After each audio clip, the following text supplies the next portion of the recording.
everyone! I know it's my first video. I should be setting high standards, but spoons are non-existent, so we're just gonna ignore the messy bed in the background and get right into it. Hi, my name is Ruby.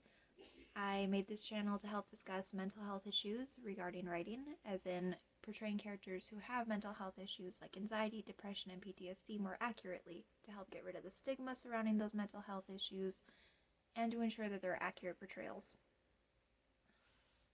But into the first question. So Gemsmain asks, what is your favorite trope for writing characters with anxiety, depression, PTSD, etc.? So I'm actually going to give you a twofer. I'm going to give you my favorite and my least favorite trope. So my favorite is the whole hurt comfort trope. I am a complete sucker for it. And I absolutely love when after a character has an episode or a panic attack, they get calmed down, they get reassured. I am weak for that. There is an issue with this trope, however, where I've seen it in writing and in media, where it's this magical fix, where as soon as someone gets held and as soon as they get hugged, they're fine. They're a-okay, episode's over, they're completely recovered. That is not how that works at all. And so it's very important to be mindful while you're writing to make sure that you don't fall into the bad side of that trope. Because you don't snap out of it immediately. You have to have a second to calm down, to take a breath, to be reassured. It's not a quick fix. And so as much as I love this trope, that is something to be very careful of while you're writing it. And as promised, get the twofer. So my least favorite trope is the whole idea of being fixed through a relationship. And this is prevalent throughout so much media, so much writing, books, movies, TV shows, you name it.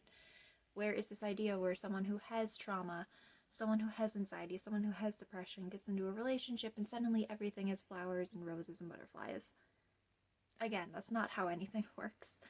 Being in a relationship can help. Being in a relationship can help give you the tools and the support system needed to deal with your trauma and your anxiety and depression and whatever else it may be.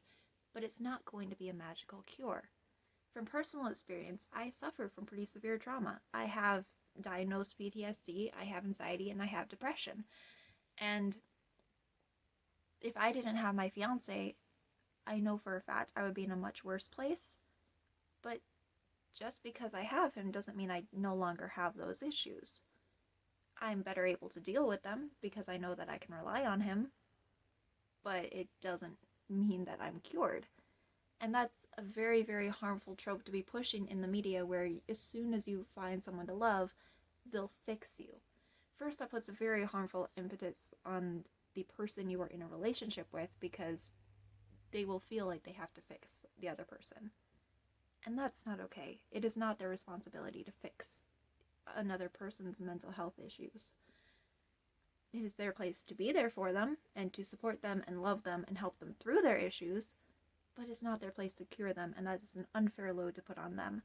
And secondly, for the person who suffers from those mental health issues, it makes them feel like they're broken. Because, again, from personal experience, when I got into a relationship, I was having some pretty severe trauma moments. I was having pretty severe PTSD episodes and anxiety attacks and depression. And I felt like I was bad for having them. Because it's like, I'm in a relationship now.